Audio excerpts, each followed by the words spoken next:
सम्पूर्णलाई जयमसी calling ministry moving from expression to action कार्यक्रम हेरेर बस्नुभएका सम्पूर्णलाई हामी हार्दिक स्वागत गर्दै म राजुगिरीबाट अनि मसँग क्यामेराम्यान ब्रदर अब्नेल लगायत टिमहरूबाट सम्पूर्णलाई हामी हार्दिक अभिवादन गर्दै विशेष आज हाम्रो बीच परमेश्वरको सेवक भनौँ जसलाई परमेश्वरले विभिन्न सङ्घर्षशील जीवनबाट उहाँलाई आज परमेश्वरको राज्यको निम्ति चलाइसक्नुभएका छन् र हाम्रो बीचमा उपस्थित भइसक्नुभएका छन् पास्टर राजेश खालिङज्यू। उहाँलाई पनि जयमसी तपाईँलाई। सर्वप्रथम तपाईँलाई है परमेश्वरले थुप्रै एउटा कलिङबाट तपाईँले काम गरिराख्नु भएको छ। यी मध्ये सर्वप्रथम म तपाईँलाई एउटा सोध्न लागिरहेको छु है, तपाईँको जुन भजनहरू धेरै आज हामीले परमेश्वरको भजनहरू सुन्न सक्छौँ है, तपाईँले यो कहाँबाट पहिलो मौका पाउनुभयो परमेश्वरको एउटा ख्रिष्ट भजन गाउने सुअवसर? यो प्रेरणा चाहिँ भनौँ भने म युथ हुँदादेखि नै हो है। मेरो प्रेरणाको स्रोत हुनुहुन्छ अर्ली चर्चहरूमा। त्यति बेलाको समयमा मेरो 1988देखि मैले प्रभुलाई विश्वास गर्दै आएको अनि त्यति बेला बप्तिस्मा त लिएको थिइनँ, प्रभुको बारेमा बुझ्दै थिएँ। अनि म त्यति बेला कालिम्पोङमा पढ्दै थिएँ अनि कालिम्पोङमा पढ्दै गर्दाखेरि हाम्रा त्यति बेलाको समयमा पास्टर मुन्ना सुन्दास जो हिसब मिनिस्ट्रीका हाम्रो डाइरेक्टर जो रेभरेन्ड पास्टर मतेश सुब्बाजी हुनुहुन्छ है, दाजुहरूबाट चाहिँ मैले धेरै प्रेरणा पाएँ। उहाँले हामीलाई युथहरूमा एउटा युनाइटेड युथमा उहाँहरूले गीत सिकाउनुहुन्थ्यो, गाउनु सिकाउनुहुन्थ्यो है। अनि भित्रबाट नै त्यो गाउँदाखेरि भित्र आनन्द लाग्ने अनि प्रभुको गीत चाहिँ मैले गाएँ भने म आनन्द पाउने रहेछु भनेर है त्यो लाग्थ्यो र गाउनु चाहिँ त्यहाँबाट पनि सुरु गरेको। धेरै है मिठो। तपाईँले जुन परमेश्वरको भजन जुन प्रकारले अहिले तपाईँको जुन एउटा युट्युबतिर हामीले धेरै सालदेखि देख्न र सुन्न पनि सकिरहेका छौँ र तपाईँले अहिलेसम्म लगभग कतिवटा चाहिँ तपाईँले परमेश्वरको भजनहरू गाइसक्नु भएको छ? मेरो रेकर्डिङ गाउनु त अब धेरै वर्षदेखि गाइरहेको थिएँ, तर मेरो रेकर्डिङ भएको चाहिँ 1999देखिको चाहिँ एउटा स्टुडियोमा होइन, स्टुडियोको लगभग 27 साल अगाडि। हजुर, त्यति बेला दर्शन भयो र त्यहाँनिर गाउने मौका पायौँ। अनि त्यति बेलाको समयमा फर्स्ट हाम्रो रत्न यल्मो दाजुले जुन उहाँले एउटा विधवाको भेटी निकाल्नु थियो है, अनि त्यसमा अचानक मलाई एउटा गीत गाइदिनुहोस् न यो भनेर मलाई अचानक दिनुभयो। हुन त म त्यति बेला स्टुडियो हेर्नुको लागि गएको थिएँ, कस्तो हुँदो रहेछ स्टुडियो भनेर है, तर त्यति बेला अचानक यो गाउनु लाग्यो मलाई है। अनि त्यति बेला यो गीत मैले सिकेर 15 मिनटमा हालेँ। अनि हाम्रो त्यति बेलाको रेकर्डिस्टहरू पनि छक्कै पर्नुभयो क्या, म आफै छक्कै परेको थिएँ। 15 मिनटमै त्यो गीत रेकर्डिङ गरेर हालेँ है। तर गाउनु चाहिँ अब रेकर्डिङ गर्ने इच्छा खुब हुन्थ्यो र त्यति बेलाको समयमा जुन क्यासेट हुन्थ्यो नि, त्यो क्यासेट चाहिँ के गर्थ्यो भन्दाखेरि म त ब्ल्याङ्क क्यासेट, रिलवाला, हजुर रिलवाला क्यासेट, त्यो ब्ल्याङ्क क्यासेट चाहिँ किन्थेँ र एउटा रेकर्डिङवाला वर्कम्यान चाहिँ अब दाँत बेचेर पनि भन्छ नि है, त्यसरी नै अब मैले पैसा जमाएर एउटा किनेको थिएँ मैले। अनि त्यसमा रेकर्डिङहरू गर्थेँ एक्लै बसेर है, यहाँनिर तहसम्म बसेर एक्लै रेकर्डिङहरू गर्थेँ ताकि त्यो गीतहरू आफै सुन्थेँ पहिला सुरु। तर कसैलाई गीत सिकाउनु छ भने अन्त यो सुनला भनेर दिइहाल्थ्यो क्या। त्यसरी चाहिँ इच्छा जागेको थियो फर्स्ट टाइम चाहिँ। तपाईँले त्यो समय लगभग 27 सालदेखि अहिलेसम्म गाइसक्नु भएको छ है। तपाईँले यो अहिलेसम्मको भजनहरूमा के तपाईँले आफै रच्नु भएको कोही भजनहरू पनि छ? थुप्रै छ है, हजुर थुप्रै छ। तपाईँको विरुद्धमाहरू छ, कसैले छुयो, थुप्रै छ त्यस्तो अरू भजन पनि छ मैले लेखेको। हजुर, अहिले तपाईँको च्यानलहरूमा यस इन्डिया हाम्रो देशदेखि लिएर है, भारतवर्षदेखि लिएर तपाईँ अन्य कन्ट्रीहरू पनि गइसक्नु भएको देख्न सक्यो। तपाईँले कुन कुन कन्ट्रीहरूमा परमेश्वरको भजनहरू गाइसक्नु भएको छ? विदेशतिर चाहिँ अहिले पनि खुब बोलाइन्छ है, तर विदेशतिर मलाई जानु चाहिँ कोही बेला यहाँकै कामले व्यस्त हुन्छ र म अहिले गएको छुइनँ। तर 2015मा चाहिँ म फर्स्ट टाइम हो, अचानक मलाई त्यति बेलाको समयमा सिङ्गापुरबाट नेपाली मण्डलीले मलाई बोलाइन् र है, सिङ्गापुर गएँ। अनि त्यो एउटा भिन्दै एक्साइटेड थियो होइन, यति साह्रो खुसी थियो त्यति बेला म फर्स्ट टाइम विदेश जाँदाखेरि। अनि त्यति साह्रो परमेश्वरसँग धेरै प्रार्थना गरिरहेको थिएँ। अनि नसोचेको कुरा परमेश्वरले मलाई विदेशको ढोका खोल्नु भयो। अनि त्यति बेला फर्स्ट टाइम हो 2015मा हजुर म फर्स्ट टाइम सिङ्गापुर गएँ। सिङ्गापुरबाट म मलेसिया गएँ। हजुर हजुर अनि मलेसिया जाँदाखेरि झन् म 1 महिना त्यहाँनिर बसेँ। मैले एउटै कुरा मात्रै प्रभुसँग प्रार्थना गरेँ, त्यहाँनिर मैले प्रचार पनि गर्नु पर्थ्यो धेरैको भिडमा, गवाई पनि दिनु पर्थ्यो है। अनि मैले परमेश्वरसँग यही प्रार्थना गर्थेँ, प्रभु मलाई प्रचार गर्नु चाहिँ त्यति आउँदैन, हजुर तर म चाहिँ गीत चाहिँ गाउँछु जस्तो लाग्थ्यो है। जहाँ पनि भेटेँ भने गीत गाउँछु जस्तो लाग्थ्यो है। अनि त्यसरी नै मैले वचनहरू गर्दाखेरि गीतद्वारा र वचन र मेरो आफ्नो गवाईद्वारा धेरै त्यसलाई प्रभाव पारेको थियो। अनि नभनेको पनि लगभग मैले 50सम्म चाहिँ गन्ती गर्दै त्यहाँ गन्ती गर्नु सकेँ। धेरैले प्रभुलाई मेरो गवाई सुनेर गीतहरू सुनेर उहाँहरूले एक्सेप्ट गरेको थियो मलेसियामा है। र हामीले सुन्न आएको छ तपाईँलाई योभन्दा अगाडि पनि धेरै सेकुलर गीतहरू गाइदिनु, धेरै अफरहरू आएको हामीले सुन्न सक्यौँ है। तपाईँले आजसम्म कुनै पनि सेकुलर गीतहरू गाएको हामीले कहीँ कतै पाएनौँ। तपाईँले के कारणले चाहिँ सेकुलर गीतहरूपट्टि तपाईँको एउटा ध्यानहरू जान सकेन? 2009 को कुरा हो है। हजुर हजुर त्यति बेला मेरो आफ्नै एल्बम चाहिँ मैले 2टा गरिसकेको थिएँ त्यति बेला। हजुर हजुर मिठो नाउँ र कति महान भन्ने होइन मैले गरिसकेँ।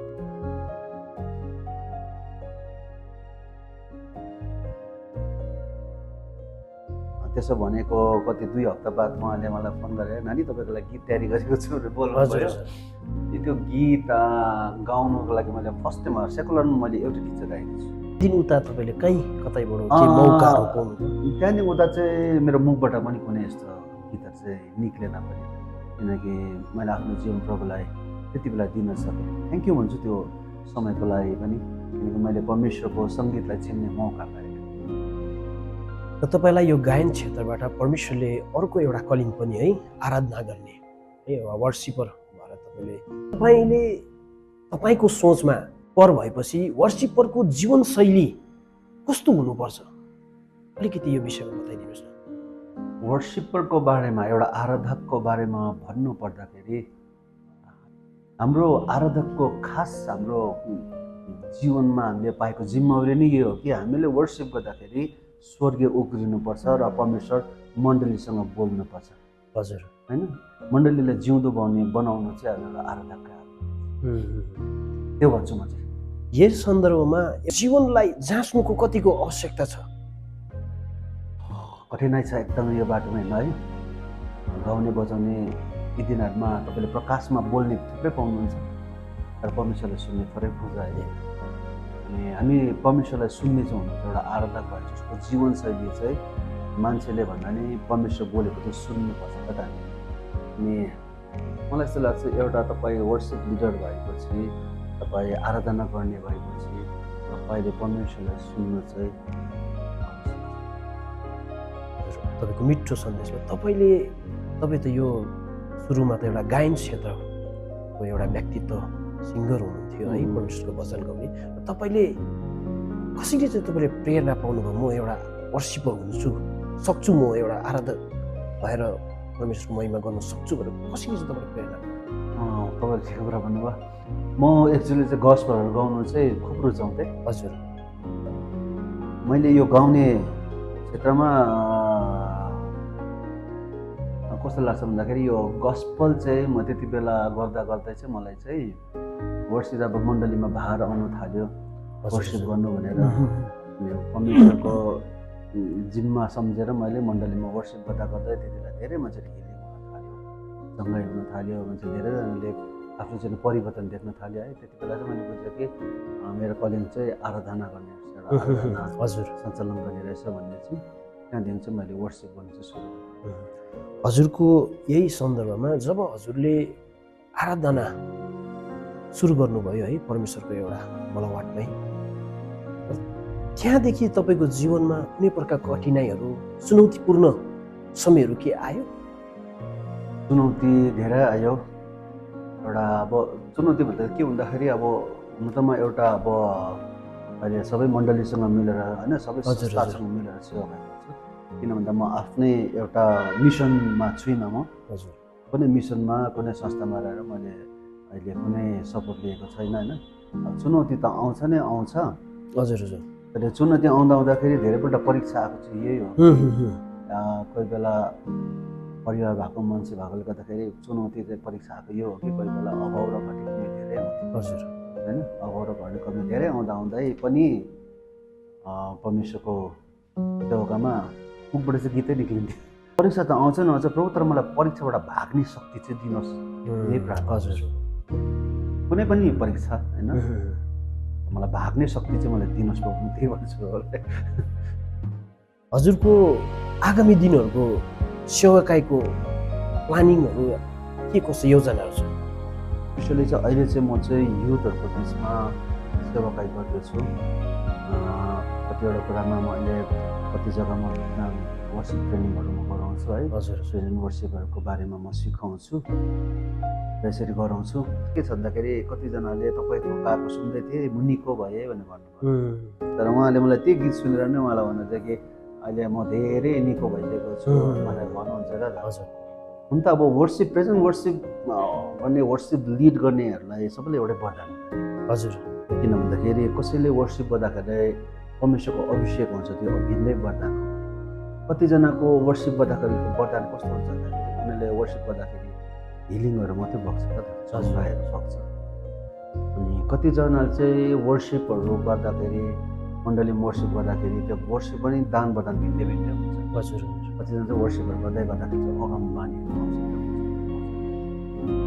यो कुरा चाहिँ एउटा वर्सिप लिडरले पनि अहिले वर्सिपको जति नै बुलाहट भएकोले नि होइन उहाँहरूले यो कुरालाई ध्यान दिनुभयो चाहिँ राम्रो हुन्छ। मैले वर्सिप गर्दाखेरि के चाहिँ बेसी हुँदैछ, अथवा अभिषेक बेसी हुँदैछ, मैले वर्सिप गर्दाखेरि मान्छे चङ्गाइ बेसी हुँदैछ होइन, या त मैले वर्सिप गर्दाखेरि अगम बानीको वचन।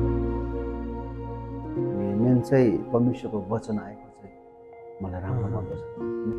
मिठो मिठो है। तपाईँको अन्तमा है धेरै समय पनि गइसकेको छ र अन्तमा तपाईँलाई एउटै म प्रश्न गर्न चाहन्छु। आउँदै गरेको नयाँ पिँढीको हाम्रो जो वर्सिपरहरू छ है, नयाँ जेनेरेसनको, उहाँहरूलाई तपाईँले आजको यस हाम्रो माध्यमबाट के चाहिँ सन्देश दिन चाहनुहुन्छ? जीवनशैली भनेको चाहिँ हामीले अर्कोबाट सिक्नु पनि पर्छ। तपाईँलाई जे दान वरदान दिएको छ त्यो गर्नुहोस् है, यो चाहिँ गर्नुहोस्। तपाईँले एउटा जीवनशैलीमा पवित्रतामा जीवन बिताउनुपर्छ, त्यो त हो। मलाई एउटा मिठो कुरा के लाग्छ भन्दाखेरि परमेश्वर पवित्र हुनुहुन्छ, तिमीहरू पवित्र हो भनेर। नोबडी वान्ट पर्फेक्ट भनेर चाहिँ हामी कोही पनि सिद्ध त छैन, तर हामी सिद्धतातर्फ चाहिँ हामी चाहिँ लम्किनै पर्छ। संसारलाई हेरेर कसले के गर्दैछ होइन, युट्युबमा गीतहरू बनाउँदैछ, कसैले भिडियो बनाउँदैछ, त्यो नहेरौँ। यदि वरदान दिएको छ भने गरौँ हजुर होइन, अरूले वरदान दिएको छ भने गरौँ, तर छैन भने नगरौँ होइन। र एउटा कुरो चाहिँ के भन्दाखेरि एउटा परमेश्वरलाई सुन्ने, अनि तपाईँ र म परमेश्वरलाई सुन्ने चाहिँ एउटा वर्सिप लिडर भएपछि होइन। तर योहन्नाकोबाट चाहिँ म धेरै कुरा, 32 दिन योहन्नाबाट चाहिँ धेरै कुरा सिक्छु। उहाँ बढ्नु र म घटघट चाहिँ त्यो कुरा साह्रै मन छुन्छ क्या त मलाई। हजुर, एउटा आराधक भएपछि चाहिँ हामी चाहिँ नम्र भनेको चाहिँ त्यसलाई त्यसरी पवित्रता कतिको पवित्रता पनि त्यही हो। हामी योहन्नालाई नै आराधकको जीवनमा एउटा पवित्रतामा नै हामी 32 दिन योहन्नालाई नै म हेर्न सक्छु। उसले उसको ड्रेस न त लेवीहरूसँग मात्र उसको लुवाइ मिल्थ्यो होइन, नत्र संसारको अरू यहुदीहरूसँग उसको मिल्थ्यो है। यो त वनमा खान्थ्यो होइन, भन्नु मतलब त्यो व्यक्तिले कति चाहिँ 32 दिन योहन्नालाई हेर्दाखेरि नि उसले कति चाहिँ परमेश्वरमा आफूलाई समर्पण गरेको रहेछ भन्ने है। नम्रता भनेको चाहिँ त्यो हो, खास चाहिँ परमेश्वरमा समर्पित हुनु नै म बुझ्छु। नम्रता भनेको चाहिँ म त्यसरी बुझ्छु, परमेश्वरको पवित्रतामा एकदमै समर्पित बुझ्छु म। नम्रता भनेको मैले 32 दिन योहन्नालाई हेर्दै गर्दाखेरि है समर्पित बुझ्छु। परमेश्वरको काम गर्नु घमण्ड नभएको व्यक्ति, अनि हामी परमेश्वरको झन् त्यस्तै हुनुपर्छ जस्तो लाग्छ।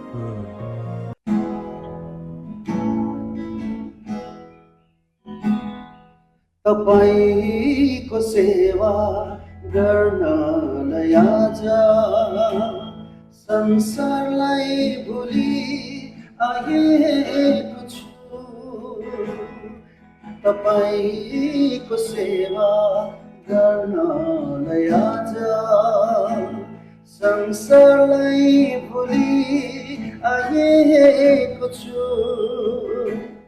जीवनको वचन तपाईसँग छ, म छोडी जाऊँ कहाँ।